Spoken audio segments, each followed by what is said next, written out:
All right, let's do AP Physics 1, Unit 6, Test Review number 2. This one is a beam that has a weight of 200 newtons, supported by a cable that makes an angle of 60 degrees to the beam, and the beam is 6 meters long, and the system is in equilibrium. So we know that this length here is 6 meters, and we know that the weight of the beam is 200 newtons. So no need to multiply by the gravitational constant or anything. So the first part is determine the tension in the cord. So we want to know what is the tension, force tension, in this cord right here. Okay? So let's first, always when you're looking for a force, you want to draw a free body diagram. So here is my version of my free body diagram. So always the gravitational force is acting on everything that has mass.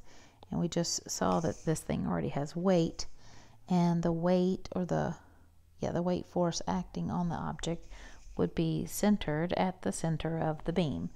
This beam doesn't have an extra heavy end or anything like that. Now there would also be a tension force along the cord on the beam, so I'm going to label that as force tension. Now if this system is in equilibrium, when I sum the forces in the x direction, I have to get 0. And when I sum the forces in the y direction, I also have to get 0. Now looking at this, I have a tension force that has an x component and a y component. And the gravitational force has a y component.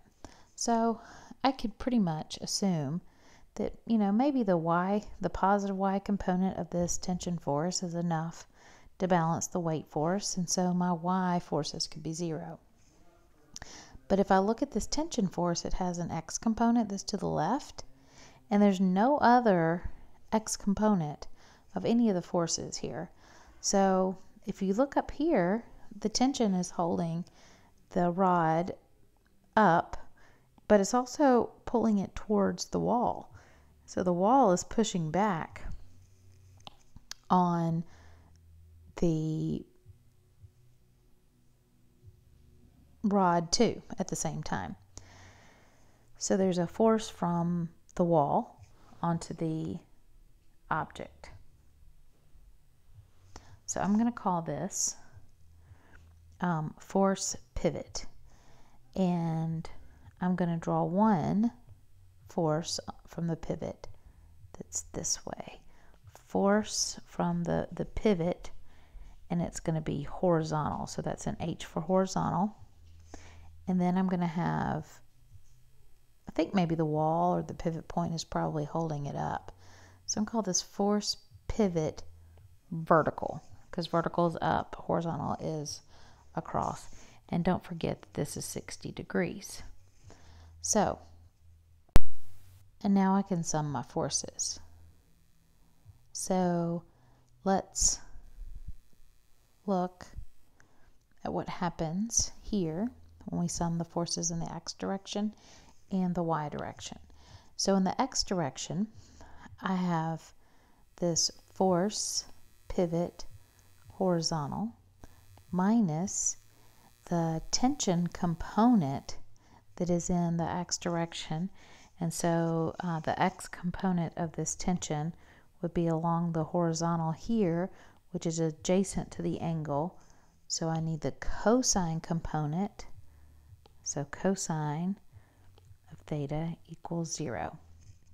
Now in the y direction, we have the force tension in the y direction, so that would be the opposite side of the angle. So that would be ft sine theta, plus over here, this was a force from the pivot in the vertical direction.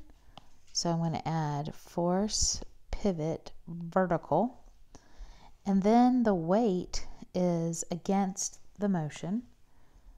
So we're going to subtract the weight of the rod itself, equals 0. Now I have the weight. I don't know the force from the pivot, and I don't know the tension. So that's two unknowns. I don't know this horizontal component of the pivot, and I don't know that tension. So I don't have enough here to solve for all of these unknowns. Basically, I have three unknowns. I have the force pivot vertical, the force tension, and the force pivot horizontal. So if I have three unknowns, I need three equations. So my third equation is summing the torque. Now, if I'm going to sum the torque on this system, I think it is best to pick a pivot point, and you're kind of given a pivot point for this question in the first place, but pick a pivot point that reduces the how much you have to deal with unknowns. So like if I use that as my pivot point, the torque applied to the rod by this horizontal component is 0 because it's parallel to the moment arm. If I pick this as my pivot point, this force here is at 0 distance from the pivot point, so there's no torque applied to the system or to the rod by the pivot point at all. So when I sum the torque, it's going to be balanced, so set it equal to 0. And so the tension force is going to cause it to have a rotate this way, counterclockwise. And so I'm going to make counterclockwise positive, and the weight force would cause it to want to rotate down, swing down, and so that's clockwise, and I'm going to make that negative. For the most part, you get to choose unless you're told otherwise. So the force tension component that causes a torque is the perpendicular component. So I need the piece of this force that is perpendicular to that moment arm, and then times the length of the moment arm, which would be the length of the rod in this case. And I made that a positive torque. Now the weight opposes the motion, so the weight of the rod itself, and it's at L/2 because it's at the center, and it creates a negative torque, and then I set that equal to 0. So that means that the force tension sine theta has to be equal to Fg/2 because I have an L on both sides, so it doesn't even matter what L is.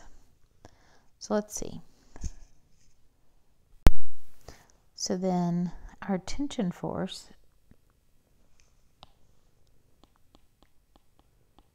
will be equal to the weight, which is 200 newtons divided by 2 times the sine of 60. So we should get 115 newtons as the tension force. Now once I have that tension force, I can take it and substitute it back here and here to find the force horizontal and force vertical from the pivot. So let's do that. So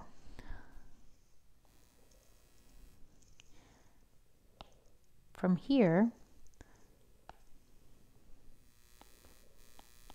the force from the pivot horizontal would be equal to Ft times the cosine of theta.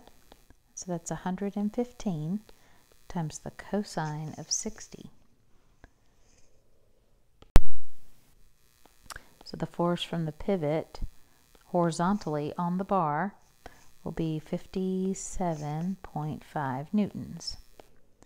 Now, to find the vertical component, we'll come back down here and say Ft times sine theta plus the force pivot vertical component minus the weight equals 0. So that means that the force pivot vertical component would be the weight minus the tension component, Ft sine theta.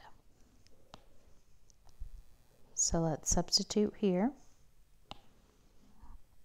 So the force in the pivot point that's vertical, like parallel to the wall, will be equal to the weight, which was 200, minus the tension force, which we found was 115, times the sine of 60.